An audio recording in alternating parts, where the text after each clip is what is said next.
வணக்கம் ஐயா. வணக்கம். என்னுடைய பேர் சிவம். நான் சேலத்துலேருந்து வரேன்.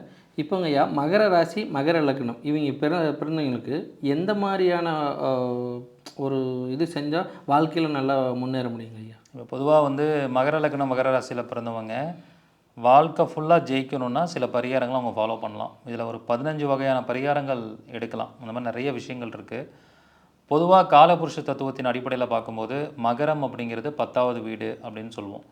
10ஆம் வீடுனாலே அது தான தர்மங்கள் பண்ணக்கூடிய வீடு, அன்னதானம் செய்யக்கூடிய வீடு, நிறையா தொண்டு நிறுவனங்கள் அப்படிங்கிற விஷயத்தை குறிக்கக்கூடியது. அப்போ யாரெல்லாம் மகர லக்னம் மகர ராசியில் பிறந்திருக்கீங்களோ நீங்கள் ஏதாவது ஒரு என்ஜிஓவில் மெம்பராக சேர்ந்து சேவை பண்ணுங்கள். இல்லை அந்த மாதிரி மெம்பராக சேர முடியலனா கூட மற்ற தொண்டு நிறுவனங்கள் அறக்கட்டளைக்கு ஏதாவது ஒரு உதவியை மாதம் ஒரு தடவையாவது உதவி செய்கிற மாதிரியான தன்மையை நீங்கள் வளர்த்திக்கிட்டிங்கனாலே நல்ல ஒரு முன்னேற்றம் அவங்களுக்கு நிச்சயமாக கிடைக்கும். இப்போ இவங்களுக்கு ஐயா நட்சத்திர ரீதியாக ஏதாவது பரிகாரங்கள் இருக்குங்களா? நட்சத்திர ரீதியாக நிறையா டைப்பில் பரிகாரம் எடுக்கலாம். பொதுவாக பார்த்திங்கன்னா மகர லக்னம் அப்படிங்கிறது சனியோடைய வீடு. ஸோ அப்போ அந்த சனியோடைய நட்சத்திரம் எங்கெல்லாம் வரும்னா மகர லக்னத்துக்கு 3ஆம் இடத்துல வரும். 3ஆம் இடம் அப்படிங்கிறது உத்திரட்டாதி நட்சத்திரம் அதில் வருது. மகர லக்னத்துக்கு 7ஆம் இடத்துல வருது பூச நட்சத்திரம். மகர லக்னத்துக்கு 11ஆம் இடத்துல வருது அனுஷ நட்சத்திரம். அப்போ இயற்கையாகவே மகர லக்னத்தில் பிறந்தவங்களுக்கு முயற்சி ஸ்தானம், அதுக்கப்புறமேல் திருமண ஸ்தானம், லாபஸ்தானம், இது 3மே இயங்கக்கூடிய ஒரு அமைப்பாக இருக்குது. ஸோ இதுக்கு இவங்க என்ன மாதிரி பரிகாரம் பண்ணிக்கணும் அப்படின்னு சொல்லி பார்த்தீங்கன்னா, இந்த 3 நட்சத்திரத்துடைய உணவுகளை, அதாவது உத்திரட்டாதினா அன்னாசி பழம், பூசம்னா சாம்பார் சாதம், அனுஷம்னா வெண்பொங்கல், இந்த 3 நட்சத்திர பொருட்களையும் சனிக்கிழமை நாளில் சனி ஹோரையில் சனியோடைய காரகத்துவம் கொண்ட மாற்றுத்திறனாளிகளுக்கு தானமாக கொடுக்கணும். இப்படி கொடுத்துட்டு வரும்போது அந்த லக்னம் நல்லா பலமாக மாறி நிறைய நன்மைகள் அவங்களுக்கு நடக்கும்.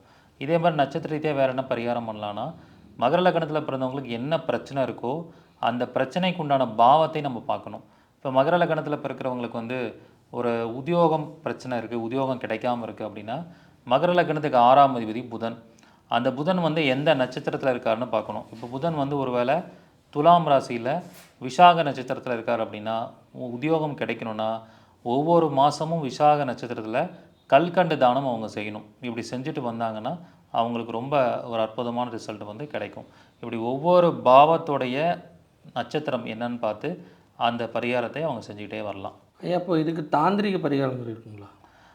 பொதுவாக பார்த்திங்கன்னா இந்த மகர லக்னம் அப்படிங்கிறதே கர்மஸ்தானம் அப்படின்னு நம்ம சொல்கிறோம். கர்மஸ்தானம்னா என்ன? இறந்து போனவங்களை அடக்கம் பண்ணக்கூடிய அமைப்பு. அவங்களுக்கு இறுதி சடங்கு பண்ணி அடக்கம் பண்ணுவாங்க. அது சனியோடைய வீடாகவும் வருது. ஸோ இப்போ இதுக்கு என்ன பண்ணணுன்னா, சுடுகாட்டில் பிணம் எரிக்கக்கூடிய, பிணத்தை அடக்கம் செய்யக்கூடிய வெட்டியான்களுக்கு ஏதாவது உதவி பண்ணிக்கிட்டே இருந்தாலே இவங்களுக்கு இருக்கக்கூடிய நெகட்டிவ் கர்மாலாம் கிளியர் ஆகும். அதுதான் ஒரு தந்திரமான ஒரு தாந்திரிக பரிகாரம். ஸோ எல்லாருமே வெட்டியானுங்களுக்கு உதவி செய்யலாம். அதில் குறிப்பாக மகர லக்னம் மகர ராசியில் பிறந்தவங்க வெட்டியானுங்களுக்கு உதவி செய்கிறது ஒரு நல்ல ரிசல்ட்டை கொடுக்கும். அது சனியோட வீடுங்கிறனால வெட்டியான்களுக்கு செப்பல் வாங்கி கொடுக்கலாம். செப்பல் வாங்கி கொடுத்தா இவங்களுடைய கர்மாக்கள் குறைஞ்சு நன்மைகள் நடக்க ஆரம்பிச்சிடும். ஐயா, இதுக்கு தான தர்ம பரிகாரங்கள்லாம் என்ன செய்யலாம்? பொதுவாக மகர லக்னம் மகர ராசி சனியோட வீடுன்னு சொல்லிட்டேன், காலபுருஷத்துக்கு 10வது வீடுன்னு சொல்லிட்டேன். ஸோ மருத்துவ ரீதியாக பார்க்கும் பொழுது முழங்கால் வலியால் கஷ்டப்படுவாங்க. நிறையா வயசானவங்க பார்த்திங்கன்னா முழங்கால் வலிக்குதுன்னு சொல்லுவாங்க. சில பேருக்கு மூட்டு தேய்மானமாக இருக்கும். ஸோ சில பேருக்கு மூட்டு அறுவை சிகிச்சை பண்ணுற மாதிரி ஏற்படும். ஸோ இவங்க என்ன பண்ணணுன்னா, முழங்கால் ரீதியாக யார் பாதிக்கப்பட்டிருக்காங்களோ அவங்களுடைய மருத்துவ உதவிக்கு ஏதாவது உதவி செய்யலாம்.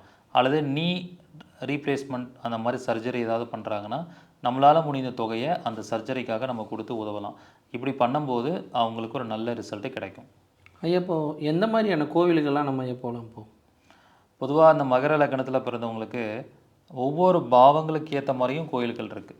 ஸோ அவங்களுக்கு சுய முன்னேற்றம் கிடைக்கணும், வருமானம் கிடைக்கணும் அப்படின்னா பைரவர் கோயிலுக்கு போகிறது ரொம்ப சிறப்பு.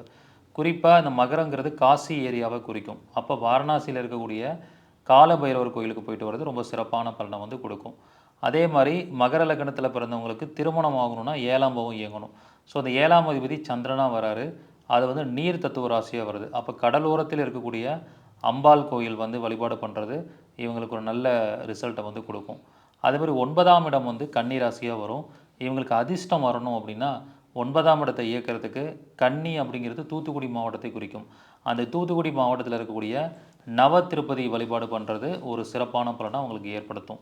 இந்த மாதிரி ஒவ்வொரு விஷயங்களையுமே வந்து மிக அழகாக நம்ம அந்த ஒவ்வொரு பாவங்களுக்கு ஏற்ற மாதிரி கோயில்களை எடுத்து நம்ம சிறப்பாக பண்ணலாம். ஐயா இப்போ மகர ராசி மகர லக்னத்தில் பிறந்தவங்களுக்கு எந்த தசாபுத்தியில் வந்து அவங்க கவனமாக இருக்கணும்? குறிப்பாக வந்து எந்த ஒரு லக்னத்தில் பிறந்திருந்தாலும் 6ஆம் அதிபதி 8ஆம் அதிபதி 12ஆம் அதிபதி திசையில் கவனமாக இருக்கணும். ஸோ இந்த மகர லக்னத்தில் பிறந்தவங்களுக்கு புதன் திசை புதன் புத்தி, சூரிய திசை சூரிய புத்தி, குரு திசை குரு புத்தி நடக்கும் போதெல்லாம் ரொம்ப கேர்ஃபுல்லாக இருக்கணும். ஏன்னா இது 6, 8, 12 இயங்கக்கூடிய இடம். அது மட்டும் இல்லாமல் பாதகாதிபதினு பார்த்தீங்கன்னா 11ஆம் அதிபதியான செவ்வாய் வருவார். அப்போ செவ்வாயோடைய புத்தி நடக்கும்போதும் ரொம்ப கேர்ஃபுல்லாக இருக்கணும். ஸோ இந்த காலகட்டங்களில் அவங்க என்ன பண்ணிக்கணும்னா, மெடிக்கல் இன்சூரன்ஸ் போட்டுக்கிறது, லைஃப் இன்சூரன்ஸ் போட்டுக்கிறது, ட்ராவல் இன்சூரன்ஸ் போட்டுக்கிறது ரொம்ப சிறப்பான ஒரு அமைப்பாக இருக்கும். அப்போ தசாபுக்தி மோசமாக இருக்குன்னா அதை சரி பண்ணுற மாதிரி ஏதாவது ஒரு பரிகாரத்தை அவங்க செஞ்சுக்கணும். ஐயா இப்போ இது சம்மந்தமாக வகுப்பு ஏதாவது எடுக்கிறீங்களா? மகர லக்னம் மகர ராசியில் பிறந்தவங்க வாழ்நாள் முழுவதும் ஜெயிப்பதற்கு என்னென்ன மாதிரி பரிகாரங்கள் பண்ணணுன்ட்டு ஒரு 15 வகையான தலைப்புகள் அடங்கிய ஒரு மாபெரும் வகுப்பு வந்து எடுக்க போகிறேன். இந்த வகுப்பு வந்து 26/10/2025 ஞாயிற்றுக்கிழமை, அக்டோபர் மாதம் கடைசி ஞாயிற்றுக்கிழமை அன்னைக்கு இந்த வகுப்பு நடைபெற போகுது. விருப்பம் இருக்கிறவங்க வந்து இந்த வகுப்பில் வந்து கலந்துக்கலாம். ஸோ இந்த வகுப்புக்கான கட்டணம் 1300 ரூபா. ஏற்கனவே படித்த மாணவர்கள், மாற்றுத்திறனாளிகள், மூத்த குடிமக்களாக இருந்தாங்கன்னா கட்டண சலுகையும் இருக்குது. கீழே இருக்கிற நம்பருக்கு காண்டாக்ட் பண்ணி முன்பதிவு பண்ணிக்கலாம். நன்றி. நன்றி.